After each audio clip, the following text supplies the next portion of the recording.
It's a funny thing. Last year when we opened the store, we had a big opening rock concert in here, which is like a 6-hour show, and with a lot of the bands who had played at CBGB's over time too, and they came out to support us, and it was a fundraiser for VH1 Saves the Music, and Sirius Radio got heard that we were doing this and asked me if they could broadcast it.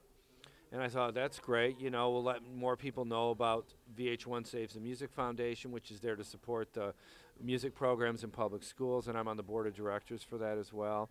And then when they did that, we talked with the president of Sirius, Scott Greenstein, and he asked me if I'd be interested in doing a one-off show for them to kind of come in the studio and play music and tell stories and connect it with the live show. I did it, didn't know what the hell I was doing, but they really liked it. I thought I was going in there and someone was going to interview me. They're like, here's the studio, do whatever you're going to do. I'm like, okay.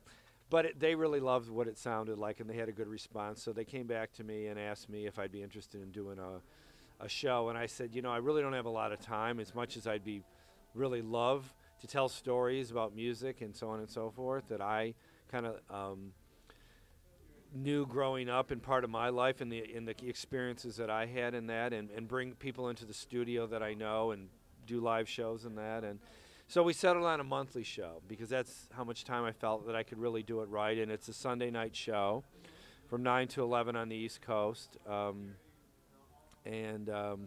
guess that would be like, 6 to 8 on the West Coast. It's a very eclectic show. It's called Born in Detroit. I was born in Detroit, and it's about a lot of music, great music that was born in Detroit. It doesn't necessarily have to be just bands from Detroit.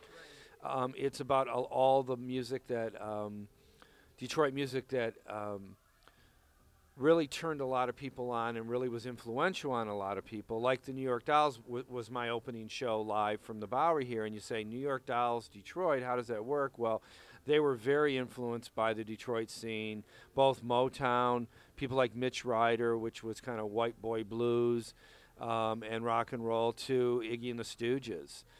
So they were very influenced by that whole period. And I wanted to be able to show that the show could be very eclectic, that it didn't have to be one-dimensional just about Detroit music, but all the influences that it had. So we opened with that show, and this month we have a live interview with with Iggy Pop, which I'm very excited about. And he'll be playing music at the same time. And so it's going to be something different. Sometime we'll be doing live from the Bowery. Sometime we'll be doing live from other places around the country. And other times we'll be in the studio with artists, interviewing them and playing music. So for me, I'm like a kid in a candy shop with it,